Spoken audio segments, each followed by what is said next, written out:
اعوذ باللہ من الشیطان الرجیم بسم اللہ الرحمن الرحیم السلام علیکم ورحمۃ اللہ وبرکاتہ۔ کچھ دن پہلے آپ نے ایک خبر سنی ہوگی کہ جو آزاد کشمیر کے رہائشی ہیں احمد فراد صاحب جو کہ ایک نامور شاعر بھی ہیں، ان کے بارے میں پہلے سنا گیا کہ انہیں اغوا کر لیا گیا، پھر پتہ چلا ان کا کہ آزاد جموں اینڈ کشمیر کی پولیس ہے، اس نے کہا کہ یہ 10 دن سے ہماری حراست میں تھے۔ اس کے پیچھے جو واقعہ ہوا تھا وہ یہ ہے کہ جو پاکستان کی جو عدالت تھی اس نے کہا کہ احمد فراد صاحب ہیں، ان کا کیس ادھر نہیں چلا سکتے کیونکہ یہ آزاد کشمیر کے ہیں اور آزاد کشمیر ایک فارن ٹیریٹری ہے، تو ہم ان کا جو کیس ہے وہ خود نہیں چلائیں گے۔ جو آزاد کشمیر ایک الگ ریاست ہے، وہ اس کا اپنا قانون ہے، وہ خود چلائے گی اس کو۔ تو اس بات کو کافی پڑھے لکھے لوگوں نے بھی ایک پروپیگنڈا کے طور پر استعمال کیا، تو ان پڑھے لکھے نامور جو لوگ ہیں ان کے لیے ایک شعر عرض کرتا چلو۔ لکھنا نہیں آتا میری جان پڑھا کر، ہوگی تیری مشکل آسان میری جان پڑھا کر۔ آزاد جموں اینڈ کشمیر، اس کا پاکستان کے ساتھ تعلق جو ہے وہ کراچی ایگریمنٹ کے تھرو۔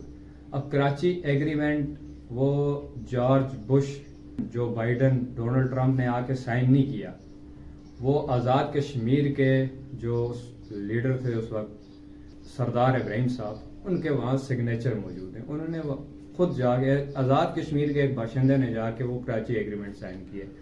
4 مین پوائنٹس تھے کراچی ایگریمنٹ کے۔ پہلا یہ تھا کہ آزاد کشمیر کا جو ڈیفنس ہے وہ پاکستان کے انڈر رہے گا۔ دوسرا یہ ہے کہ آزاد کشمیر کے فارن افیئرز پاکستان کے انڈر رہیں گے۔ تیسرا یہ ہے کہ کشمیر ایشو جو ہے وہ یونائٹڈ نیشن میں یا انٹرنیشنل لیول پر کہیں بھی جو ریز کرے گا وہ پاکستان ہوگا۔ اس کے بعد جو چوتھی بات تھی کراچی ایگریمنٹ میں، وہ یہ بات تھی کہ آزاد کشمیر کی جو اکانومی ہے، کرنسی ہے، وہ پاکستان کے انڈر رہے گی۔ یہ 4 چیزیں پاکستان کے انڈر ہیں آزاد جموں اینڈ کشمیر کی۔ ادھر کہیں بھی نہیں لکھا ہوا کہ آزاد جموں اینڈ کشمیر کی جو لیجسلیشن ہے ان کے بھی جو مسائل ہیں وہ پاکستان گورنمنٹ خود حل کرے گی۔ اسی وجہ سے آزاد کشمیر کی ایک الگ لیجسلیٹو اسمبلی ہے۔ وہ الگ بات ہے کہ وہ کام کر رہے ہیں یا نہیں کر رہے، لیکن ایک الگ لیجسلیٹو اسمبلی ہے، 53 لوگوں کی وہاں بیٹھتے ہیں، ان کا کام ہے لیجسلیشن کرنا۔ اس کے بعد آزاد کشمیر کے اپنے کورٹس ہیں، اپنا سپریم کورٹ ہے ان کے پاس۔ اب جو ایک نامور صحافی ہیں، خود انہیں ذاتی طور پہ بڑا پسند کرتا ہوں، ان کا یہ کہنا ہے کہ محمد میر صاحب کا، آپ خود انہیں سن لیں۔ حکومت پاکستان نے آج یہ کہا ہے کہ آزاد جموں کشمیر ایک فورن ٹیریٹری ہے، ٹھیک ہے؟ فورن آج مان گیا نا آپ کہ ایک فورن ٹیریٹری ہے، تو پھر یہ بتائیں کہ وہاں پہ رینجرز جو ہے وہ کیوں جاتی ہے؟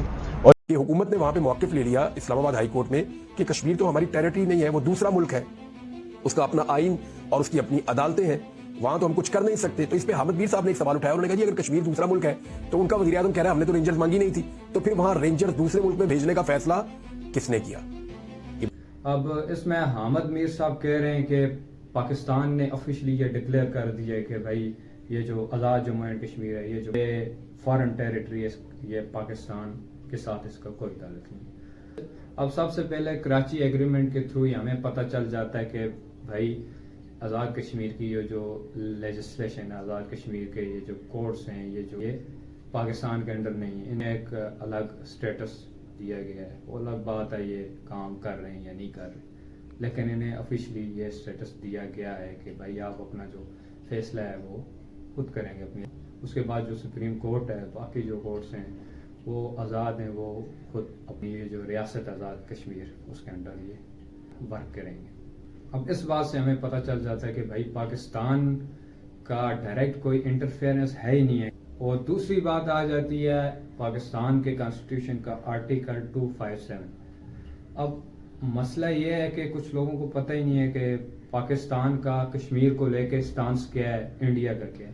اب انڈیا کا 2 ٹوک سٹانس ہے کہ کشمیر جو جموں کشمیر اس سارے کا سارا ہمارا انٹیگرل پارٹ ہے۔ سنس انسٹرومنٹ آف ایکسیشن سے وہ کلیم کرتے ہیں کہ یہ ہمارا انٹیگرل پارٹ ہے، اور یہ جو اپرائزنگ ہوتی ہے جموں کشمیر میں یہ ہمارا ڈومیسٹک ایشو ہے، اسے ہم خود ریزالو کریں گے، یہ سب ہمارے انٹرنل میٹرز ہیں۔ اس کے برعکس پاکستان کیا کہتا ہے، پاکستان کا کیا سٹانس ہے کشمیر کو لے کے؟ پاکستان بالکل یہ نہیں کہتا کہ کشمیر ہمارا انٹیگرل پارٹ ہے۔ پاکستان کا سٹانس یہ ہے کہ جموں کشمیر میں ایک پلیبسائٹ کروایا جائے گا، اور اس پلیبسائٹ کے بعد وہ جو لوگ ہیں، وہ جو جموں اینڈ کشمیر کے لوگ ہیں، وہ خود ڈیسائیڈ کریں کہ وہ پاکستان کے ساتھ جانا چاہتے ہیں یا انڈیا کے ساتھ جانا چاہتے ہیں۔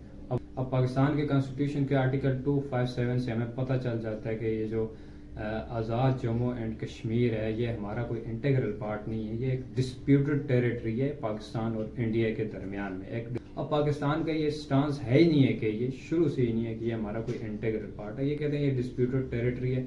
تھرو دا پلیبسائٹ کشمیری جو ہیں وہ اپنے فیوچر کا فیصلہ کریں گے۔ اب ہمیں کراچی ایگریمنٹ اور پاکستان کی کانسٹیٹیوشن کے آرٹیکل 257 کے ذریعے ہمیں پتہ چلتا ہے کہ Azad Jammu and Kashmir, occupied territory of Jammu and Kashmir, Ladakh, اب یہ ایک ڈسپیوٹڈ ٹیریٹری ہے۔ پاکستان یہ کلیم ہی نہیں کرتا کہ یہ ہمارا کوئی انٹیگرل پارٹ ہے جیسا انڈیا کرتا ہے۔ پاکستان کا ایک اوپن سٹانس ہے کہ کشمیر ڈسپیوٹ کا جو حل ہے، جو سلوشن ہے، وہ تھرو پلیبسائٹ ڈیسائیڈ کیا جائے گا whether they want to join Pakistan or India. Thank you so much.